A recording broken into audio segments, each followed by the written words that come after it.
avons décidé, mi-2009, d'entamer une démarche de progrès qui s'appelle ACT. Le nom générique d'ACT signifie Amélioration de la compétitivité Tecmaplast. Pour 3 raisons principales. La première, c'était redonner du sens après la crise. La deuxième raison, c'était d'impliquer, de motiver le personnel.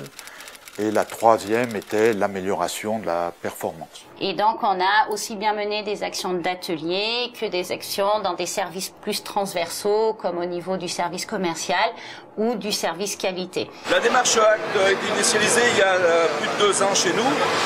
Nous avons effectivement mis en place une structure de base qui est constituée de standards. Et ces standards ont été conçus avec tous les utilisateurs. On a commencé à faire certains chantiers, notamment 5S, SMED.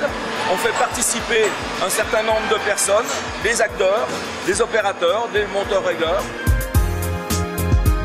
Donc le but du 5S, ça a été de standardiser nos postes de travail afin de permettre aux employés de travailler dans une ambiance et une atmosphère correcte pour éviter toute source d'énervement et de perte de temps. Donc voici un exemple de la standardisation. Ici, nous avons standardisé le point qualité.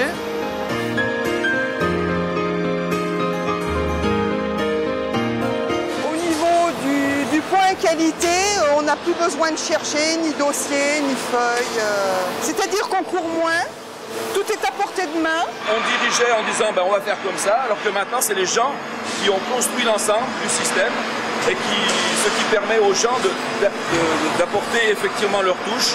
Parce que c'est quand même leur outil de travail. Donc c'est important que ce soit eux qui définissent les règles de cette standardisation.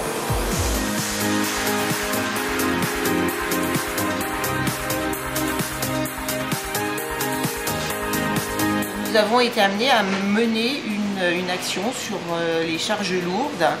On s'est aperçu que dans notre quotidien, on avait énormément de cartons qui pesaient plus de 10 kg. Et puis on a commencé notre travail d'essai, de changement de conditionnement. On était descendu beaucoup plus bas que ce que la norme nous donne pour que les gens soient plus en confort. Au niveau manutention, on se rend bien compte que quand on prend un carton comme ceci, on est beaucoup plus confortable que quand on prenait toute une journée pendant 8 heures ce type de carton. On a travaillé sur la notion de communication au niveau du service qualité et donc on a mis en place un tableau de bord avec une animation hebdomadaire, avec une double animation pour les gens au niveau des animatrices d'atelier.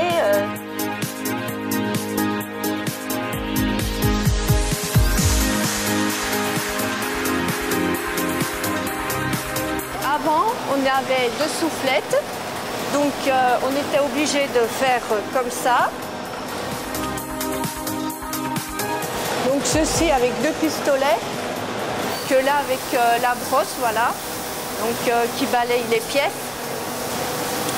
On n'est plus obligé de mettre le casque et au niveau des épaules, ça a été vraiment l'exploit. Sinon, le plus grand chantier qu'on a fait, c'est au Waldip en finition, avec ma responsable, Irène.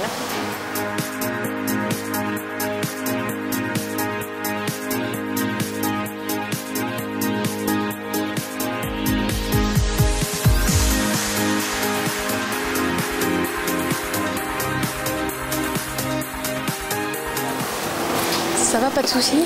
Pas de soucis, ça va bien, merci. Hop, les filles, ça va marcher pour demain aussi? Donc bonjour, je suis Irène Espinas, je suis responsable du service finition. Vous voyez, c'est un monde de femmes et avec toutes ces femmes, on a eu de beaux projets depuis un peu plus d'1 an qui nous ont tous fait avancer. Donc on a mis en commun le savoir de chacun pour améliorer le poste de travail. Donc on a eu tout un travail lié à l'ergonomie. Ce travail a apporté aussi une sécurisation de la qualité. Et ensuite, on a aussi fait des gammes opérateurs. Ça veut dire qu'on explique à l'opérateur qu'on va former, on va lui expliquer étape par étape, avec des photos à l'appui.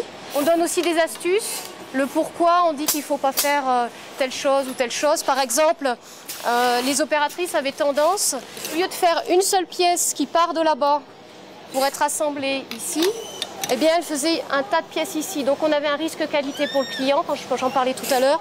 C'est ça le risque qualité, c'est de mettre des pièces non assemblées dans le carton de pièces assemblées. Donc j'ai vu une grosse amélioration au niveau de la posture. Il y a moins de manipulation, donc forcément on a moins de mal. Le programme TESAM nous a séduits parce que d'une part c'était une démarche collective, ce qui permettait d'avoir des échanges d'expériences entre différentes sociétés, de différents secteurs et de différentes tailles. C'était également l'accès à un programme de formation pratiquement à la carte en fonction de ses besoins. Et enfin, c'était aussi, et c'était très important pour le suivi du plan de la démarche globale, c'est la mise à disposition de consultants et de référents Lean. Je crois que tout le monde, les opérateurs, l'encadrement, la direction, ont appris à être dans l'atelier et à observer ce qui se passait, parce que pour trouver des solutions, il faut être sur le terrain, écouter les gens et voir ce qui se passe.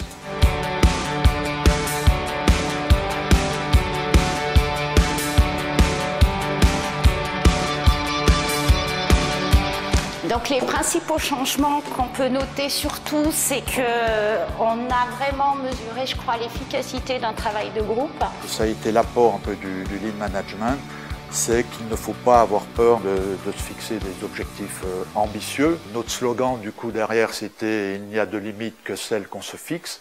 Et nous avons été surpris par certains résultats qui sont allés effectivement au-delà de nos espérances. Et je crois que là, dans les résultats, par exemple, sur les démarches aussi bien 5S que SMED, on voit que ça marche parce que ça a été fait en groupe avec les gens du terrain. Je retiens une remarque intéressante de la personne qui s'occupe, le consultant Alain Salas, qui lui dit toujours « 1 plus 1 est supérieur à 2 ».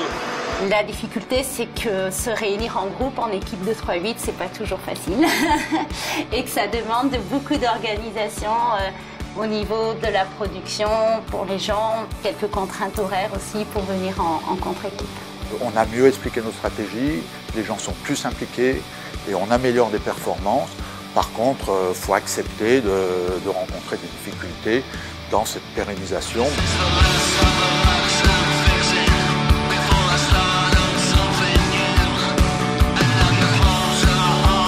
J'ai une anecdote par exemple qui est intéressante, qui est lors d'un chantier 5S où j'ai demandé à l'opérateur, ben, tiens, comment est-ce que tu organiserais ton poste? Et la personne m'a répondu, mais non, moi je n'organise pas, vous faites comme vous voulez. Alors là, quand on rencontre une remarque comme ça, on se rend compte qu'effectivement il y a du travail.